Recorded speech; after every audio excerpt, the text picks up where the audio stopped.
486 instruction pipeline আর বাকিগুলো সব বাদ, বাকি সব এগুলি বাদ দিতে বলছি। ক্লিয়ার নাকি না পড়তে বলছিলাম? ওকে সবে বাদ দিয়ে দাও। আচ্ছা তারপর হচ্ছে হলো পরের চ্যাপ্টার কি, এই যে রিডিউস ইনস্ট্রাকশন সেট। এই চ্যাপ্টারে আমরা এগুলাকে কিছু স্কিপ করেছিলাম, যে আসলে ওরা কিছু প্রথমের দিকের एग्जांपल দিয়েছিল। আমরা মূলত পড়েছিলাম হচ্ছে ওয়াই সিস এই এখান থেকে, রাইট? মনে আছে না মনেও নাই? এই যে ওয়াই সিস, যে সিস থেকে কিভাবে রিস্কে আসলো। এখন হইতে পারে যে তোমার দুইটার মধ্যে কোনটার অ্যাডভান্টেজ ডিসঅ্যাডভান্টেজ, কোনটা সুবিধা বা দুইটার মধ্যে পার্থক্য লেখো, দুইটার কোনো একটা ক্যারেক্টারিস্টিক্স লেখো, আইদার সিসকে অথবা রিস্কে, বা সিসক্রিস দুইটারই ক্যারেক্টারিস্টিক্স লেখো, এটা হতে পারে। তারপর হচ্ছে এখানে আমরা এগুলো হচ্ছে কিছু एग्जांपल, আর হচ্ছে এখানে আমাদের যেটা ছিল এই যে এটা characteristics of reduce instruction set. এখানে আমরা এগুলা ক্লাসে বলেছিলাম যে পরীক্ষায় এরকম ইনস্ট্রাকশনের একটা ফরম্যাট দেওয়া থাকলে কিভাবে আসলে memory to memory, register to register representation হয়, এগুলোর দরকার নাই। এটা লাগবে রিস্ক পাইপলাইনিং, এটা অলরেডি তোমরা ক্লাস টেস্টে পরীক্ষায় দিছো না? এগুলো ইম্পর্টেন্ট, অপটিমাইজিং ইম্পর্টেন্ট, এগুলো পড়তে হবে। এই পর্যন্ত বাকিগুলো বাদ, ঠিক আছে? মানে এই চ্যাপ্টারে যা পড়ানো হয়েছে মূলত ম্যাক্সিমামই কি ইম্পর্টেন্ট, ঠিক আছে?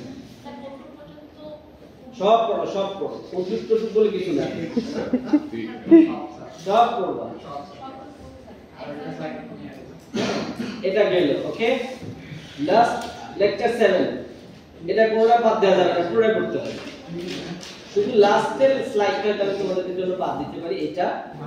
তো এখানে পরীক্ষায় তোমার এই যে ডেটা পাথ ডিজাইন, এটা আমি 2 দিন ধরে পড়াইছি, 2-2.5 দিন ধরে এটা পড়াইছি কিন্তু। সো এখানে যে ডেটা পাথ কেন ইম্পর্টেন্ট, ডেটা পাথ ডিজাইন কি জন্য দরকার, অবজেক্টিভ কি, বা সিম্পল একটা ডেটা পাথ ডিজাইন কিভাবে করা হয়, তারপর তোমার যে আর format, load store data path কিভাবে তুমি ডিজাইন করবে, এরকম ব্লক এই চিত্রগুলো ড্র করতে হবে এবং এগুলোর ফেজ সাইকেল স্টেজগুলো কি এগুলো ব্যাখ্যা করতে হবে। হ্যাঁ, এখন এরপর আমরা ব্রাঞ্চ পড়েছিলাম, এরপরে তোমার হয়তো সিঙ্গেল সাইকেল মাল্টি সাইকেলের ক্ষেত্রেও আমরা কিছু ডেটা পাথ ডিজাইন করছিলাম, এগুলো কম্পোনেন্টস আলোচনা করেছিলাম, তাই না? যেহেতু আর ফরম্যাট লোড স্টোরের তুমি সিঙ্গেল সাইকেল ডেটা পাথের ডিজাইনটা কি হবে, তাহলে এটা হচ্ছে তার ডিজাইন। এগুলো মোটামুটি পড়বা, লাস্টে হয়তো তোমরা এটা দরকার নেই, এটা স্কিপ করবে, কারণ আগেরগুলো বুঝলে আসলে এটাও একই, একটার বাদ দিই, এজন্য আমি এটাকে বাদ দিয়েছি, এটা তোমাদের দরকার নেই, একই জিনিস। বাট এক্সিকিউটিভ স্টেজগুলো একটু পড়তে হবে finally. Next lecture 8, last lecture, যেটা হচ্ছে আমরা এই পর্যন্ত তোমরা আজকে ক্লাস টেস্ট দিলে, এটা পুরোটাই ইম্পর্টেন্ট। বুঝতেই পারছো যে এখানে আসলে ক্যাশ কোয়ারিংস কি, ক্যাশ কোয়ারিং প্রোটোকল কেন হয়, আমরা directory protocol, scooty protocol, Messi protocol আজকে তো পরীক্ষা দিয়েছি, তো দেখা যাবে এই ধরনের কোশ্চেন এখান থেকে আসবে। তারপর এসএমপি বা যে থ্রেড পড়ছিলাম, যদিও থ্রেড তোমাদেরকে দেওয়া হয়নি, থ্রেড আছে না এটার মধ্যে, থ্রেড প্রসেস, ওইগুলো তোমাদের পড়া লাগবে। হয়তো আমি বলতে পারি যে ইন্টারলিভ থ্রেড কিভাবে কাজ করে, এটা একটা एग्जांपल দিয়ে ব্যাখ্যা করো, সিমালটেনিয়াস থ্রেড কিভাবে কাজ করে, এই টাইপের কোশ্চেন, এগুলো হচ্ছে টেকনিক্যাল টাইপের কোশ্চেন, বুঝতে পারছো? এই তো মোটামুটি সিলেবাস, আর তো কিছু নাই থ্রেড পর্যন্ত। সো কারণ তোমাদের সিলেবাস আসলে কম হয়ে গেছে, আর পড়ানো উচিত ছিল। আর এক সেমিস্টারে আসেন কন্ট্রোল মোটামুটি আমাদের এই যে মাল্টি থ্রেড পর্যন্ত এখানে গিয়ে আমরা শেষ করেছিলাম, রাইট?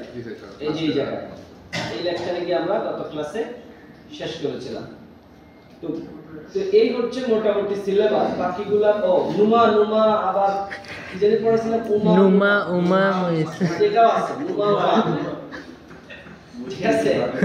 হ্যাঁ, ইউনিফর্ম মেমরি অ্যাক্সেস আর হচ্ছে নন ইউনিফর্ম মেমরি অ্যাক্সেস। এখন হয়তো এরকম আসতে পারে যে উমার চাইতে নুমা কেন বেটার,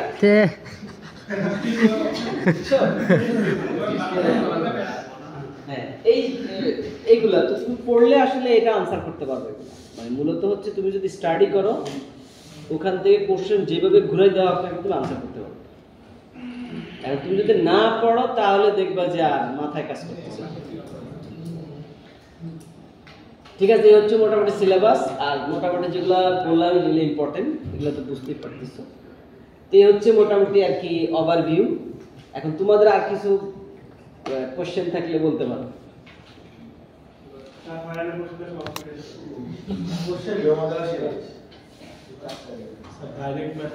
কোশ্চেন তো এইগুলাই তো দেবো আমি। এখন আমি সহজ বানাবো কোথা থেকে? প্রশ্ন যেগুলা বললাম সাবজেক্টে যেগুলো আছে সেগুলোই তো আছে। হ্যাঁ